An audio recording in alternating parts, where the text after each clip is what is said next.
Oi, gente! Como vocês estão por aí? Começando mais um podcast para uma vida sistêmica. Você que já veio aqui antes sabe que nesses podcasts aqui do Vida Sistêmica a gente fala como aplicar a filosofia sistêmica na nossa vida, para trazer mais leveza, para trazer mais força, para trazer mais entendimento. Então, se você me segue lá no Vida Sistêmica, você sabe que é disso que a gente fala.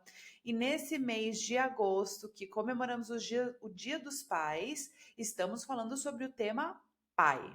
Um tema tanto quanto a mãe, difícil, complexo, mas que é efetivamente a base da nossa força para ir para a vida, da nossa vida profissional. Eu falo muito disso, Bert Hellinger em seus livros falam muito sobre a questão da força do pai para ir para o mundo.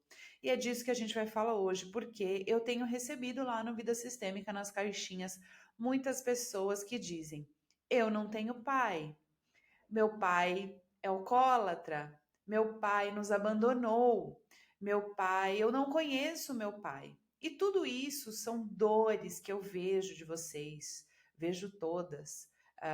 Temos muitos enredamentos, muitos emaranhamentos com o nosso pai, nós filhos, nós filhas, mas é para isso que eu tô aqui, para a gente conversar sobre isso. Bom, o tema de hoje é onde eu encontro a força desse pai na minha vida, para que eu use esse recurso e possa seguir a minha vida com mais força, com mais determinação, com mais garra, com mais objetivos e também, né, no final do dia, muito mais amor, me sentindo muito mais amada. Bom, primeiro a gente tem que lembrar que nós nunca tivemos a opção de escolher quem vai ser o nosso pai, nem a nossa mãe, mas aqui hoje a gente está falando do nosso pai.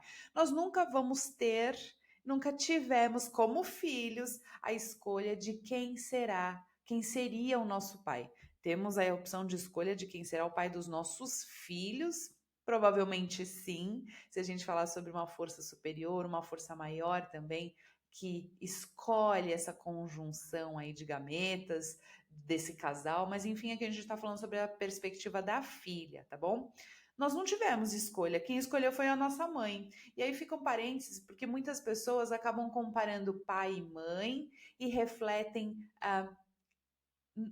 no pai os defeitos, né? Muitas vezes subjugado aí pela visão da mãe em relação a esse pai. Mas foi essa mãe que a gente tanto admira que escolheu esse pai. Por que a gente julga tanto o pai e não a mãe, que também é 50% responsável pela escolha aí desse parceiro que efetivamente te deu a vida? Bom, não podemos escolher o nosso pai, isso é nos dado. Nós nascemos o dia 1 da concepção, o dia do nosso nascimento, isso já é dado, esteja o pai presente ou não, durante gestação, no parto e durante a nossa vida. Isso é dado pela vida. E não é possível colocar ninguém nesse lugar. Por mais que a gente tenha figuras masculinas importantes na nossa trajetória, como um pai, um tio, um avô, um pai não, né? O pai efetivamente, mas o avô, o tio, um vizinho, um colega, um chefe, muitas vezes, um padrasto, não tem como colocar ninguém na função, no lugar do nosso pai biológico. E aqui também eu falo para as crianças, para os adultos que foram adotados por outros pais. O pai biológico é insubstituível, porque é lá que está a nossa raiz base, é lá que está o nosso amor mais profundo e mais cego, certo? Mas nós, seres humanos, depois que crescemos, viramos adultos, a gente começa a idealizar, olhando lá para o nosso passado, para a nossa infância, e todos os traumas, todas as questões doloridas que aconteceram entre esta relação de pai e filho, de filha e pai, e a gente começa agora como adultos, ou talvez no início da juventude, a idealizar algo que é, ou que foi, né? Essa história. A gente começa a contar uma história na nossa cabeça de como a gente queria que tivesse sido essa relação com o pai, essa vida a dois. Fato é que esta história está posta. Não tem como a gente mudar isso. O que a gente pode mudar efetivamente é como a gente lida com isso daqui para frente, certo? E quando eu falo que o pai nos mostra o mundo, o pai tem essa energia de ir para fora, uma energia externa, é aquela energia quando a gente é criança de vai que do chão não passa. Vou tirar as rodinhas porque é hoje que você vai aprender a andar de bicicleta sem rodinhas. Vou te deixar na balada, é eu que vou te buscar. Essa energia do pai é uma energia que confia no mundo, que explora o mundo, certo? É uma energia de força, é uma energia de ação. E as pessoas subjugam, as pessoas menosprezam essa energia que nos foi dada por eles, como eles são os nossos pais, e acaba ficando preso, idealizando um pai que não existe. Porque é óbvio que mesmo o melhor dos pais não é o pai perfeito. Se você acha que seu pai é perfeito, tem alguma coisa muito complexa nessa história. Depois eu vou gravar o podcast do filhinha do papai e talvez isso também reverbere muito em você. Mas uma filha, especialmente que diz o meu pai é perfeito, não está visualizando o pai que ela tem. Ninguém é perfeito, nem a filha, nem a mãe, nem a irmã, nem a avó, ninguém está nesse lugar de perfeição, certo?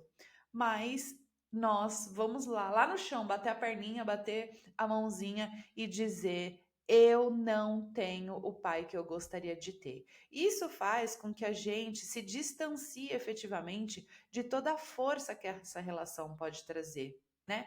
Você escolhe como adulto dizer: eu não sou assim, eu não tenho sucesso, eu não estou no meu potencial porque eu não recebi, porque eu não tive o pai perfeito, porque eu não mereci em algumas vezes um pai perfeito, né? E a gente fala: papai, você não tem força. Papai, você bebe. Papai, você foi embora e me deixou. Papai, você é fraco. Veja que até quando eu repito essas frases, se a gente fechar o olho, a gente vai conseguir ver uma criança dizendo isso. E de novo, aqui eu não estou menosprezando o sofrimento causado por esta ausência ou por esta relação truncada entre pai e filho. Não é isso. E de novo, as pessoas que deturpam a visão sistêmica que Bert Hellinger traz na filosofia das constelações familiares, olha para a superfície do que ele traz. Olha para o literal do que ele traz. Nós precisamos interpretar isso com o coração, especialmente com a alma. Então, quando eu digo assim, precisamos olhar para a dificuldade dos nossos pais, homens, imperfeitos, e isso nos compõe como fortaleza, como crianças, como adultos, é pura e simplesmente porque a gente não tem como opinar, a gente não tem como escolher o melhor pai. O pai nos é dado. A nossa mãe nos deu os nossos pais, né? O pai. O universo, Deus, enfim, como a gente quiser chamar essa junção desse casal. E se a gente for para o mais básico dos básicos, então, nós vamos lá para a concepção. A vida, a nossa vida, começou lá na concepção, onde esses dois adultos, porque eles já eram adultos quando a gente foi concebida, já eram pessoas que tinham relações sexuais que já estavam em outro momento da vida, mas a gente esquece disso também, né? A gente pode então lá naquele momento dizer: eu já tenho o suficiente. Obrigada, papai. Você já me deu o que eu precisava para estar na vida. Senão a gente não estava nem aqui conversando nesse podcast. Se o seu pai não te deu o que você precisava para estar na vida, você não estaria viva. Aline, mas isso é resumir muito a dor de uma relação que não existiu. Sim, é resumir muito, mas é ir para o básico. Por quê? Porque a gente se atém na história do casal. A gente assume as dores da rejeição, especialmente da mãe, deste casal que A priori não deu certo. E também vamos lá falar sobre o casal que não deu certo. Um casal que gera uma vida é um casal que não deu certo? Ou é um casal que deu certo? Porque você existe, independente do que aconteceu nessa dinâmica de casal. E se a gente pode reconhecer isso, a gente pode também dizer: deixo com o casal o que é do casal e fico com o meu pai, esse homem imperfeito. Aliás, esse espermatozoide vencedor. Sim, nós somos o espermatozoide vencedor desse homem. Nós somos o espermatozoide que o próprio óvulo escolheu, dentre tantos zilhões que navegaram lá dentro das trompas, dentro da vagina, dentro ah, do corpo feminino. Nós somos esse óvulo que escolheu e esse espermatozoide vencedor, né?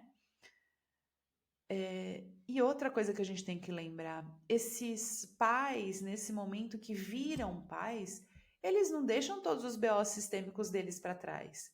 Eles não viram pessoas perfeitas, santificadas. Por que a gente exige isso deles como filhos? Seja o pai ou seja a mãe. São todos imperfeitos. Somos frutos de pessoas imperfeitas e também vamos ter frutos, vamos dar filhos ao mundo imperfeitos. A perfeição é a busca pelo impossível, isso não existe. Então, o que eu quero te dizer aqui para a gente não se alongar muito mais, que reflita e escolha dizer sim para o seu pai, como ele é, para o seu pai, para a história de vocês, porque isso no final do dia vai reverberar num sim para você.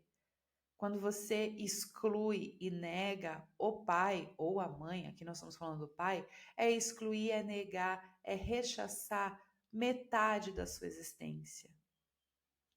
Aliás, é rechaçar todas as células da sua existência, porque todas as células são compostas por pai e mãe. Então pense nisso, o milagre da vida de você existir aqui é a junção deste homem e dessa mulher, imperfeitos, que não viraram santos quando se tornaram pais e por isso trazem e continuam trazendo na sua criação tantas questões. Espero que você tenha gostado. A gente tem mais podcast vindo esse mês aí sobre a relação com o seu pai. Não deixa de me seguir lá no @Vida Sistêmica. Também esse vídeo vai estar disponível lá no YouTube, no meu canal. Não deixa de participar também das caixinhas sistêmicas, de BO sistêmicos lá no Instagram, quando a gente vai conversando. Às segundas-feiras tem encontro de representantes online de constelação. Muitas pessoas têm participado para conhecer as constelações e também trazer as suas questões para o meu atendimento individual, que hoje acontecem com bonecos, no grupo online e também o acompanhamento sistêmico, onde você fica comigo alguns encontros falando aí sobre a sua questão, tá bom? Foi um prazer estar aqui com vocês. Um beijão.